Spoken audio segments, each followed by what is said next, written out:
Stay tuned for the Joan Quinn Profiles. As an editor for Andy Warhol's Interview, the Los Angeles Herald-Examiner, LA Style, and Detour magazines, Joan covered the social set, the Hollywood hotshots, the international art scene, the mysteries of food, the excitement of travel, and the fabulous world of fashion. Joan continues to find creative people on the cutting edge who make things happen. Here's Joan Agajanian Quinn. Hi, I'm Joan Quinn, and welcome to the Joan Quinn Profiles. Waiting to be profiled are super All-American from Notre Dame, broadcaster, poet Tommy Hawkins, and artist Kristina Hagman, who hails from a legendary acting family. Tommy Hawkins grew up in Chicago, attended Parker High School, earned a degree in sociology at Notre Dame University, where for 2 years he wowed the world as an All-American basketball star. He signed with the Minneapolis Lakers, which then became the LA Lakers, and he's held important positions with other professional teams like the Dodgers. He's a part of our LA scene. He's an award-winning broadcaster. He's a civic leader, a Hall of Famer. And I love your bio because it says you are one of the nation's leading eclectics. Yes. Eclectics. God. You can bring me on anytime. Thank you. Oh, I'm so happy to have you. Thank you. Thank you. So how did you become a poet after all this background? Well, actually, a part of the background was why I became a poet. When I was at the University of Notre Dame, and I was in my sophomore year, I had to take a year of English literature, and this very tall priest comes in, long black robe, white collar, deep set eyes, and deep resonant voice. He says, "Good morning, men." He says, "My name is Father Saletta. The name is of Greek origin." He says, "It is my pleasure to teach you English literature this semester. My specialty is poetry, and I will make it live in your souls." Did he? But and you know what I said? I said to myself, damn.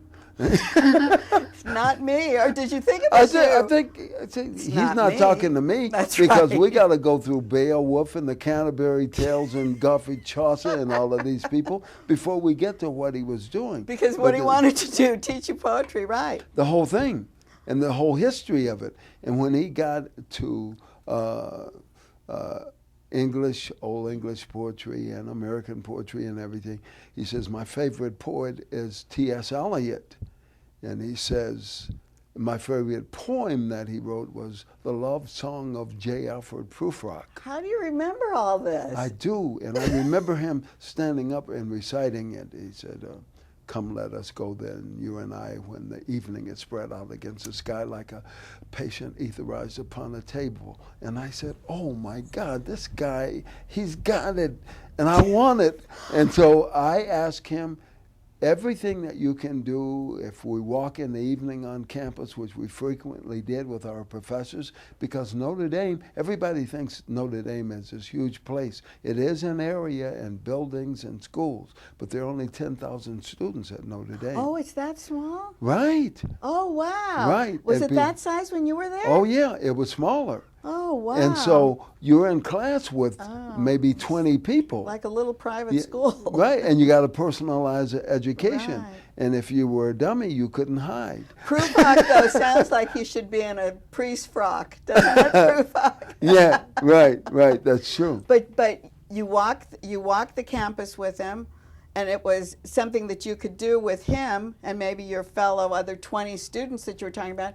But at a cocktail party, poetry is like not very exciting. Well, see, because people think, oh my God, it's going to be too esoteric. Right. It's moonbeams hitting my eyes And I don't as wanna it hear shines it. through it. No, that's not what I want. Right. My narratives, I don't say poetry, because when you ask the people on the cocktail circuit, where does poetry rate on a scale of 1 to 10, they say -1. -1, right. I want nothing to do with it.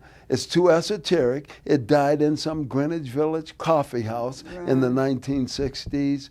It's mental masturbation. I had no use for it in school. I have no use for it now. Did people actually tell you some of those things? They have said that to me. They have said that to but you? then they read my style Right. of poetry and they say, oh my God. But you know, this cover, Life's Reflections, Poetry for the People, this cover looks like you're in outer space, resonating. The artist was fantastic who did that. 18-year-old kid. How'd you find him? He submitted this through my layout director and said, can Mr. Hawkins use this in his poetry book? And I looked at it and I said, oh my God, this fits my title, because I had the title before this, and I said, this man is looking up and he's reflecting and everything. I said, I'm going to use it on the cover of the book. It's wonderful. And when I started reading it, it's very personal. It is so personal. You get to really know Tommy Hawkins as a person. And the dedication, I mean, do you have all these kids?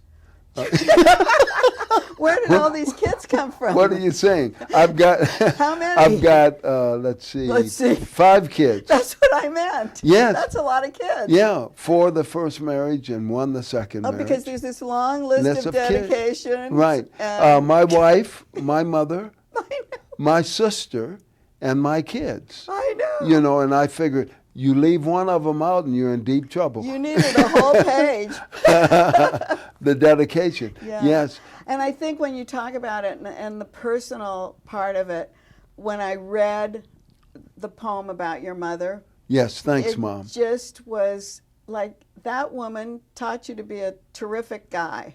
She did. And she did teach you. And Yeah. you could tell from what you learned from her by the way you wrote the poetry. Well, you know, that's very important. And I say to you in my introduction that you will see me, you will see yourself, you will see members of your family, and you will see a lot of your friends in this book, because each narrative takes you down a different path and is the subject matter of different things in life. And I just get on with it, and I say, okay, I challenge you to read this and read one narrative and put it down. You're going to go on to the next page. No, you can't. You go on, and then you see this beautiful picture of your mother. Yes. Then you see this handsome father that you had who deserted wasn't the there. family. Who did, yeah, in a way. And then the way you write about your father, it seemed like it was heart-wrenching for you to have to write it. It was, but it was digging in and finding closure. Your mom taught you to be a good son because you did do what you were supposed to do, even though Right. you hadn't seen him. All right. Is that right? That's right. You know, we went back to bury him in I North know. Carolina. I know. Right. He is buried in a tombstone on the hillside in a grave next to his mother's, with a tombstone placed above his head to distinguish him from others. From others, yeah. Yeah, and it's like you dig in and you see what I went through as I was growing up without a father. I know. That's what I think. She did such a great job. The other thing that I thought was so wonderful was the art. You have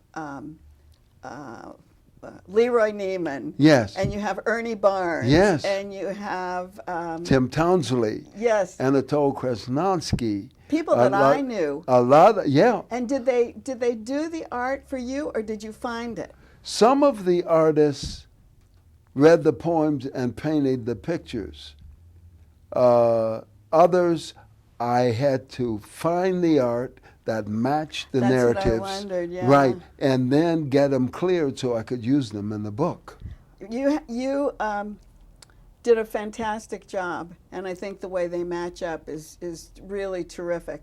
One thing, talking about all the interesting things you did in Life's Reflections, you mentor a lot of kids.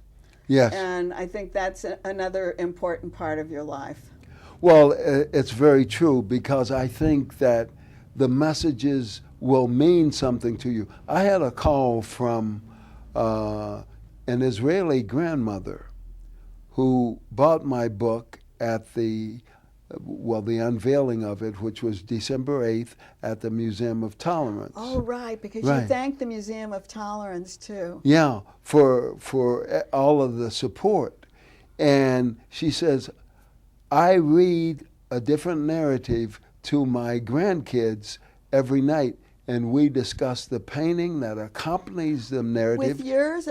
Oh, She yeah. reads it? Oh, that's And so I'm great. saying, whoa. And see, this has nothing to do with race, creed, or color, Religion, or nothing, any of that. yeah. It has to do with life's reflections. And that's what you did. And the other thing is you lecture so much. So you're able to give of yourself and teach people, besides mentoring kids and other people. I was at the Pasadena Senior Citizen Center this morning. I'm all over the place. I'm like good fertilizer, just spread me around and I'll make it grow. Right? And I move on to the next yard. Right. That's very true. But, and there were, all of these senior citizens, and I was reading narratives to them, and there were people sitting there crying. And one lady came up to me this morning. She says, I want 4 books. She says, because I want to give them to my family and everything, because I want them to get the messages that you're providing. Because they're personal. Yes. And people relate so beautifully. We have a couple of minutes left. Will you read just a part of something? Well, let's do Music of My Mind. Okay. Okay. Do you mind if I slip on these glasses? I think you The need lighting, them. yeah. Talk about the old age home. Right. Exactly. Here we are. Okay. This is called Music of My Mind, and it tells you what music means to me. I played trumpet in the concert band in high school. I go to all sorts of concerts. I've known and continue to know jazz musicians. I MC the 80th birthday celebration of Kenny Burrell with he's B.B. great, King and yeah. all of those. So let's try this one on Okay. for size. Life's melodies invade me, some archival as they flow, encircling mind and body with movements to and fro. Orchestral apparatus dramatize the changing scenes, then comes enticing nocturnes, so angelic and serene. Incessant scores of music paint the images I'm seeing, cascading compositions that bathe my very being. Polytonal phrases pour from instruments galore, percussions, keyboards, woodwinds, brass, and strings that touch my core. Sonatas, fugues, and cannons blend with jazz and lots of blues, and amplified fantasia with big bands I often muse. A constant stream of sensate sounds, modulations self-contained, no preludes or finales, just passages sustain. God's gift to my humanity, so diverse and beatific, I praise the eternal maestro, so giving and prolific. Oh, what a wonderful way to close the program. I think one of the things about Tommy Hawkins is everyone knows what a great athlete you are, what a wonderful ambassador for goodwill, but they probably didn't know the artistic side of you, the music and the poetry. Thank you. This is a shocker. Thank you for having me. Thank you. And go to my website. Find out all about it. You can even purchase a book there. That's a good one, yeah. TommyHawkins.net. That's perfect. Thank you. You, Tommy. My and pleasure. don't go away. We'll be right back with artist Kristina Hagman.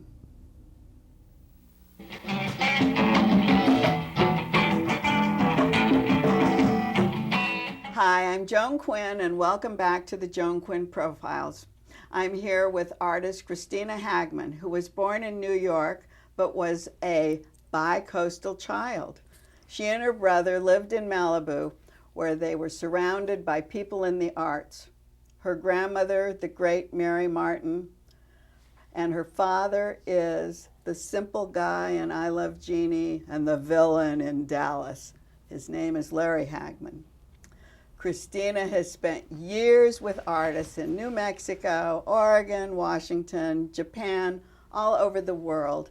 And was it a conscious decision on your part not to go into show business? Oh no, I actually did some acting. That's I did it for several years, and I think it was my third or fourth movie of the week where they cut my shirt down and pulled my pants up and had me jogging, and I was going, "Is this art?" It made money, and it supported my painting habit. Oh, so you were painting at that time? I was painting back at the time that I was acting, and I did off Broadway, and I'd be, you know, everybody'd go out at 2 a.m. and drink, and I would go home and paint. Oh, you were on stage too? Yeah. Oh, so you really did go into it. I worked with Herbert Berghoff and Uta Hagen. Oh, you did? Oh, so yeah.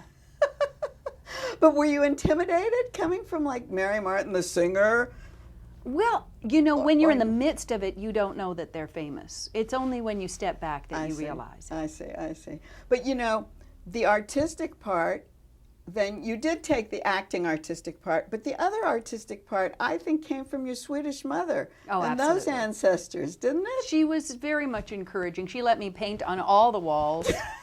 Not in that way. She was very artistic. She is very artistic. She was a clothing designer and a jacuzzi designer, and she did all the houses. She did lots of houses, and when my mom and dad met, she was a clothing designer in London. Oh, because I knew she has the artistic bent. Her sisters are artistic, and her mother, your grandmother, on the other side, was so beautiful. She was very elegant. Oh, beautiful with that hair. Mm-hmm. Yeah, she was great. Almost the opposite of the other grandmother. My Mary Martin was 14 till she died, and my other grandmother was definitely the stately woman. She was always 90. Every time I looked at her, I thought she was 90. Oh, she won't want to hear that. So you chose not to go to art school.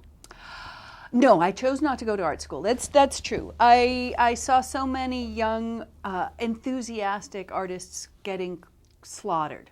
You know, they would get picked apart.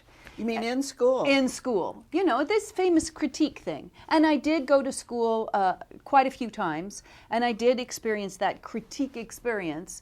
But I preferred to be mentored, and I found older artists to invite me into their studio and share with me. Like I would meet an artist that was a professional for many years and say, I'm struggling with stretching a canvas, and he'd say, come in on Wednesday, I'm stretching a bunch of canvases. Oh, in that respect. I had basics. I was an apprentice in many ways. Basics.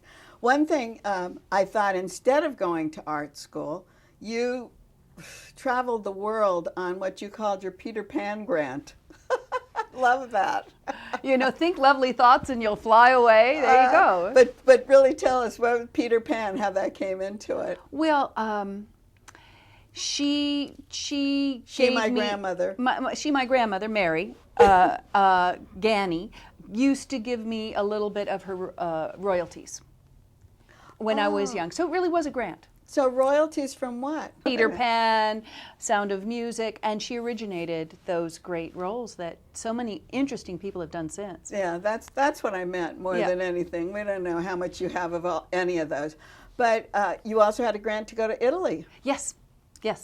And not a Peter Pan grant. No. An art grant. A cultural grant. It was called the Franco-Italiano Culturale, and it was in a little town called Murulucano. It was where Joseph Stella is from, the guy who did the Brooklyn Bridge in the 1920s, very deco.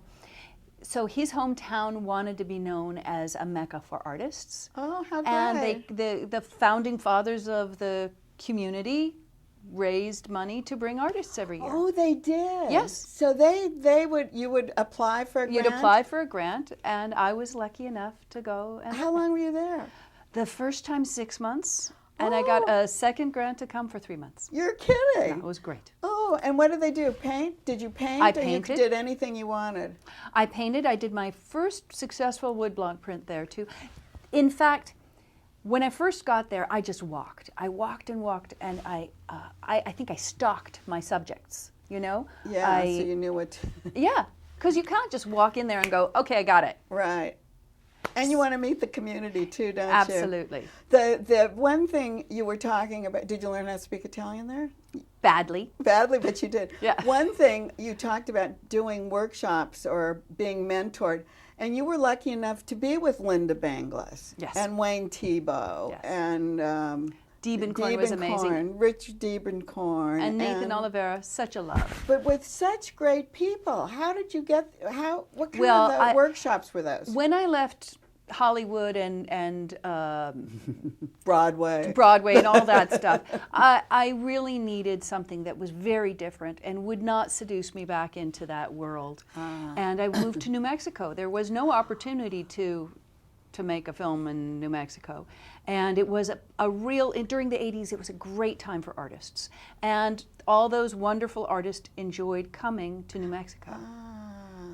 So they would enjoy the scenery, and they taught master classes. Oh, they did master classes. And I was able to jury into those master classes. That is what's so great, because they're all such top-of-the-line artists. They were all the people I admired most, and I feel so fortunate. You had a studio in I had a studio in New Mexico, and I was always painting. You were painting. You painted a portrait of me. Yes, I did. When did that come into your...